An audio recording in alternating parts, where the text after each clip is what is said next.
In this episode of Tools and Stuff, we put the trusty Hikoki Framing Nailer up against the second generation Hikoki Framing Nailer.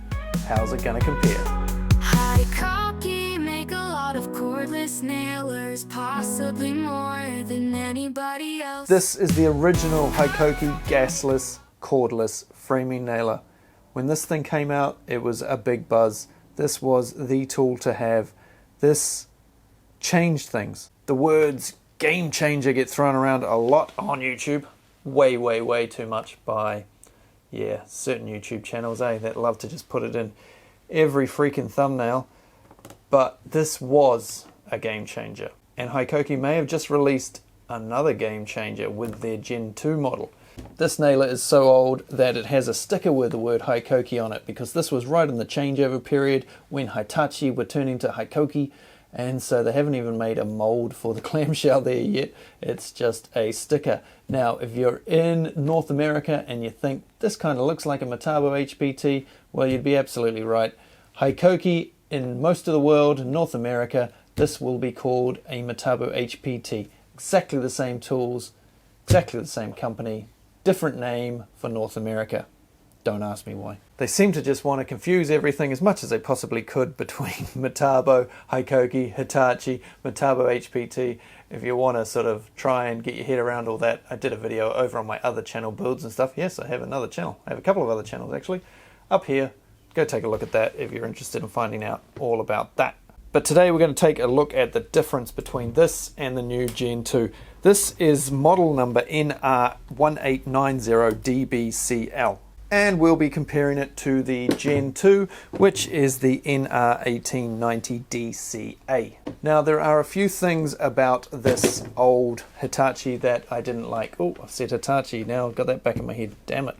Took me a long time to get Hikoki into my system. And look how quick I revert. There's a lot of noise going on outside. The neighbors are doing some work and there's trucks backing and making noise and diggers and stuff out there. So hopefully it's not coming through on the microphone. It is putting me off somewhat though. I loved this thing when it came out, but it does have some issues, some of which I can see have already been rectified on the new model, and one that unfortunately hasn't, but we'll get to that in a moment. I'll tell you what the issues are first. One of them is this magazine and the spring. The spring, I mean, it's not too bad, but it's just not quite enough. Sometimes it's got some clicky, sort of catchy points. Doesn't always push the nails with enough strength to drive them down, and they jam up in here and don't quite go forward enough, and you end up dry firing quite a lot. Also, all the paper and glue and gum and shit from the nail strips gets caught up in here, and there's no way to get into that bit. It is sealed on the back. There's nowhere easy there to blow air and things in to clean it out. You've got to pull it apart to give it a good clean out. It just jams up a little bit too often. While we're down at this end, let's take a look at the tip. Now, I don't mind the shape of the tip, it's not too bad, but the issue I do have is that it's basically flush with the bottom of the magazine, so you can't fire it in this position, on this angle. To fire it, you have to get it right up so that you can push the tip down. Once you get down sort of like this, it doesn't fire anymore, which is a bit of a pain on certain angles, So hopefully they've rectified that. And by hopefully, I can already see they have. Another thing I disliked was the placement and size and style of these buttons here. They're hard to see on the video and they're hard to see in real life. They're in an awkward position. The dots for the lights are tiny, the buttons are tiny. It's just not very easy to see. Another issue I have is with the timeout.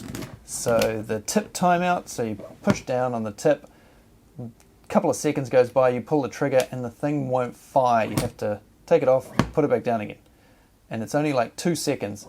Now, most of the time not a problem, but if you're like trying to tap a bit of wood into place and you've pushed it down, you realize, oh, just tap that bit of wood, and then you pull the trigger and it's like, ah, damn it, didn't fire. And it's awkward when you're trying to hold several different things at once and that sort of stuff. So a few more seconds on that would be nice. Then of course there is the final issue, the one everybody has a problem with, the weight issue. Now, this is already a fairly light nailer compared to most other brands, but the new Gen 2 has taken it up a notch, or should I say down a notch. Now, in this part of the world, when I got this, it came with this belt hook slash rafter hook. It's sort of Not quite big enough for a rafter hook, not in that position anyway. It can't get past the magazine there, although it does go on both sides. Now, in different parts of the world, you've got different hooks with this thing. Sometimes a belt clip, sometimes a full-on massive rafter hook, and the new one, kind of the same. So in this part of the world, doesn't come with a belt clip. Comes with a rafter hook. Okay, can be put on both sides. There is also a belt clip, but you have to buy that separately from Hikoki. You also have to buy separately, excuse me for reaching across the bench there, but you have to buy separately the Nomar tip. Now this is the Nomar tip that I purchased separately for that one. So first impressions of the Gen 2 model, I can see they've fixed some of those things I've just spoken about the magazine, because you can see that you can see straight through this magazine. It's made of a different material as well. This one is plastic, and it's kind of bendy. It's not super stiff, and so that's another thing that heat and cold and stuff, it changes a bit, and it just jams up the nails. They just don't slide very well in that plastic groove there. I find the paper jams.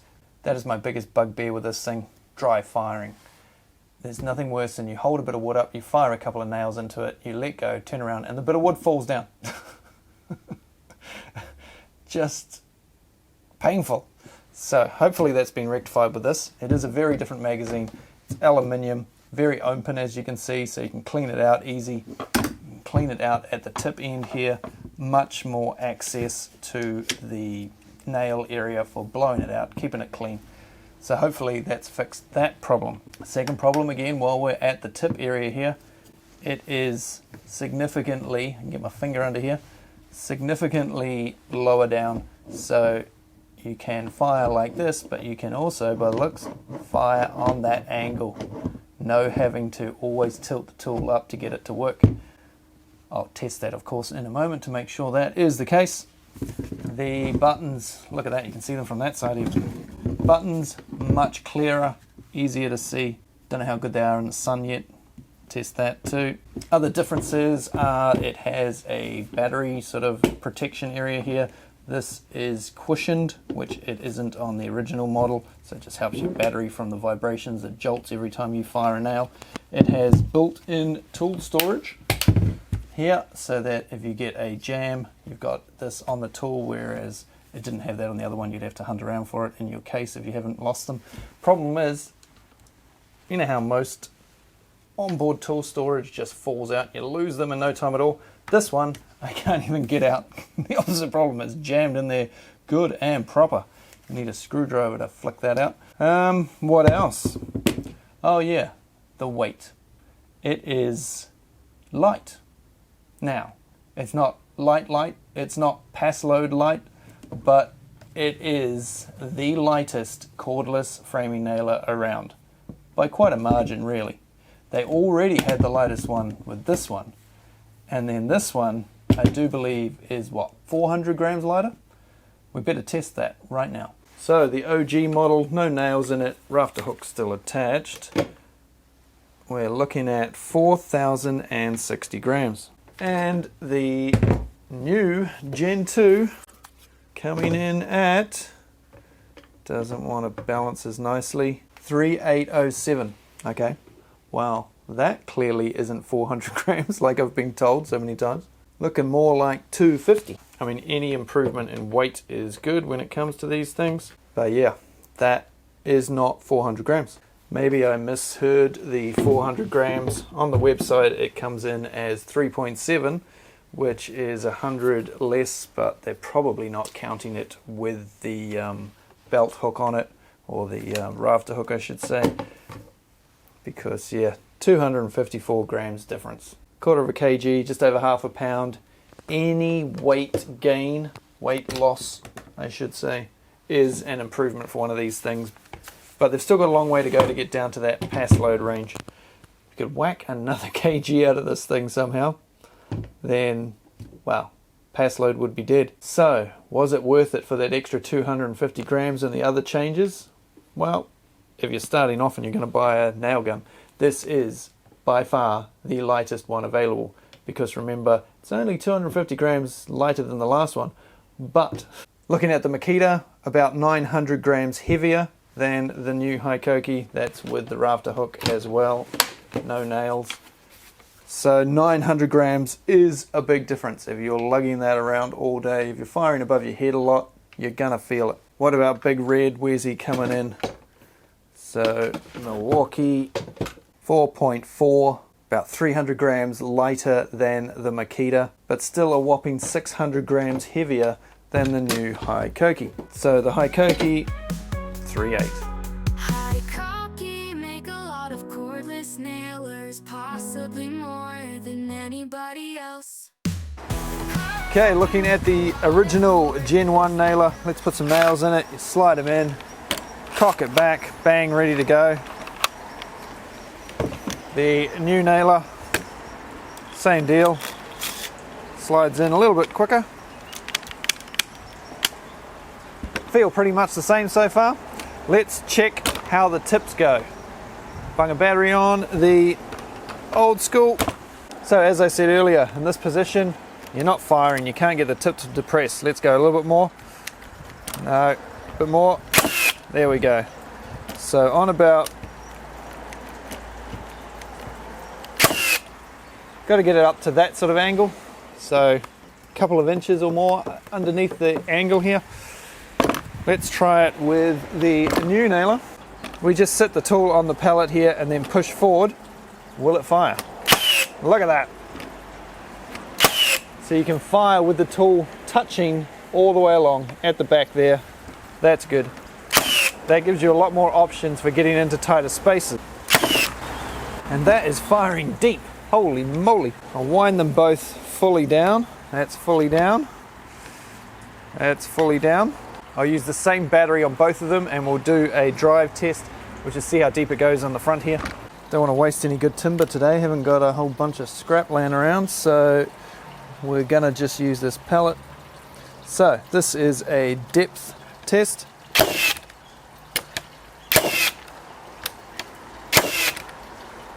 Quite a bit of recoil there, as you can see. You got to push down quite hard on this old school Hikoki. You know, you got to depress the tip quite hard. I'll just see how it feels on the new one.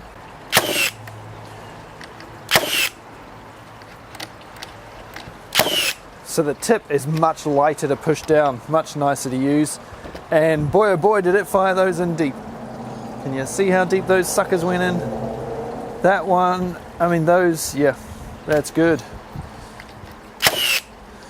Now, in this part of the world, it is full sequential mode, so no bump fire, but we're just going to see how fast you can fire it without bump fire.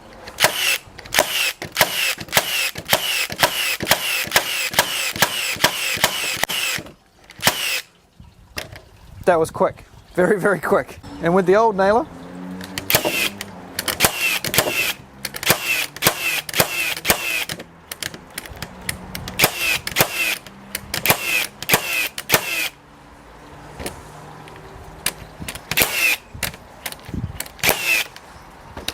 the Gen 2, far superior in that test. A lot of recoil in the old one as well compared. This feels much nicer in the hand. Yeah, feeling good. So filming has been suspended as a shower goes across. Don't want everything getting wet here. But the new one so far, nicer to use. Quicker, lighter, better balance. Just nicer balanced. I mean the weight wise, you don't notice the weight hugely, but you definitely notice the balance of the tool and the recoil of the tool. Much nicer than that, which I can feel when I did the quick fire with this. Didn't sort of notice any issue. As soon as I did the quick fire with that, by the time I finished, I could feel sort of tingling in my hand. It just, you could feel it jolting your arm and your hand a bit more than the new one. And this one much nicer to depress the tip than the old one. So just nice little incremental changes that just take that to the next level. Tip timeout test. I depress the tip and by the time I finish talking and I pull the trigger, nothing happens. So 1, 1000, 2, 1000. It's pretty quick, see? 1, 1000. 1, 2. Look at that. 1, 2. 1, 2. You've got about 2 seconds. 1, 2. Looking at the Gen 2 nailer, let's see how we go. Right, we're firing now. 1, 1000, 2, 1000. Oh no, same. 1, 1000, 2, 1000. 1, 2. 1, 2, 3. And notice it's got a light. Don't know if you can see it down here flashing. When it's flashing, you can't fire. So you push down, the light's on. As soon as the light starts flashing, you can't fire.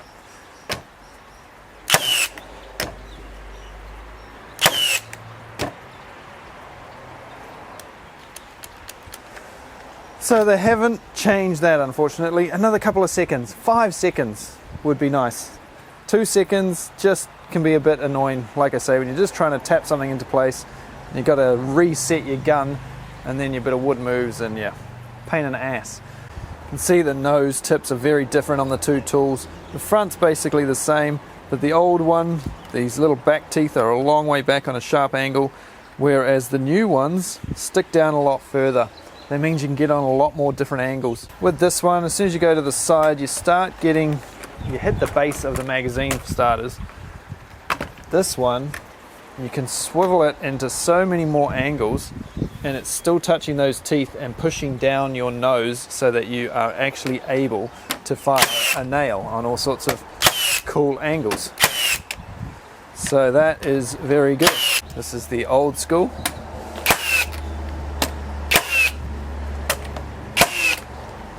Which, like that, looks like it's roughly the same, but trust me, it's not. When you feel it, and you can't quite get the angles, and it's not firing unless you get it exactly right.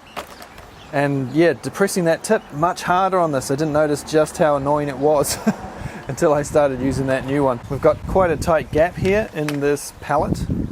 Now this is the new gun. Can we get in there?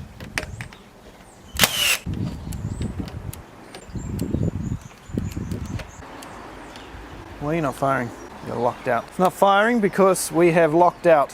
When you have too few nails left, as you see, the spring push guide thing here touches this little lever, pushes that in, little switch, and she won't fire. I'll get some more nails. Try that again with some fresh nails in the magazine.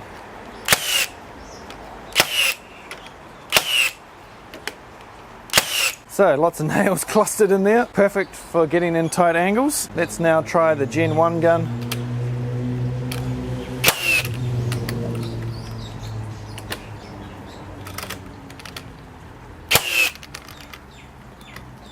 Can only sort of get in there on the one angle, just like that. Any other angle, and it's struggling to, can't get it to fire. Oh, there we go. Much harder to push down that nose, much harder to get it on the right angle, and due to it just not protruding enough, you just can't get it in there to fire. But I am liking the new buttons, much easier to see, that big bright green light.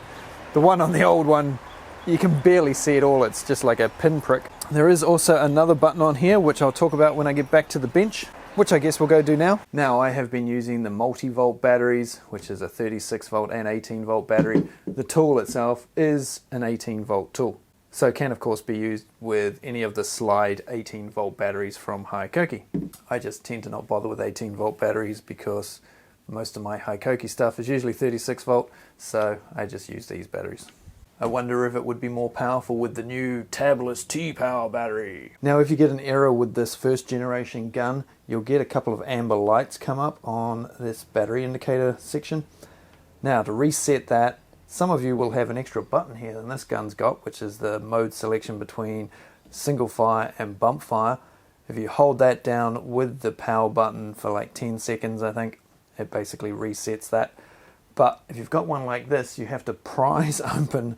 You need to get a screwdriver or a blade of some sort, get in there, pick that open to get to the button underneath there to reset it, which is a bit of a faff. But if we take a look at the Gen 2, look at this, it's got a reset button. Boom, nice and easy. So if you have any error code, the lights go doing funny things and you won't fire, you can try pushing the old reset button there. So that's a little bit easier than the old school method, which was basically hidden. It's got a nice trigger, it's got a trigger lock, It's powerful, it's agile, it's easy to use, it's lightweight compared to other battery nailers. It's a very nice unit. If they just made that trigger tip timeout a few more seconds longer, 5 seconds would probably be alright. Hey, 2 seconds, just a little bit short. If they do that, and if they can get the weight down a little bit more, that's the killer, isn't it, still on these things? So many of you don't like the weight. If they can get the weight down to pass load weight, good night pass load. Be game over. So it's a really nice nailer. Now, if only I had some other nailers to compare to it.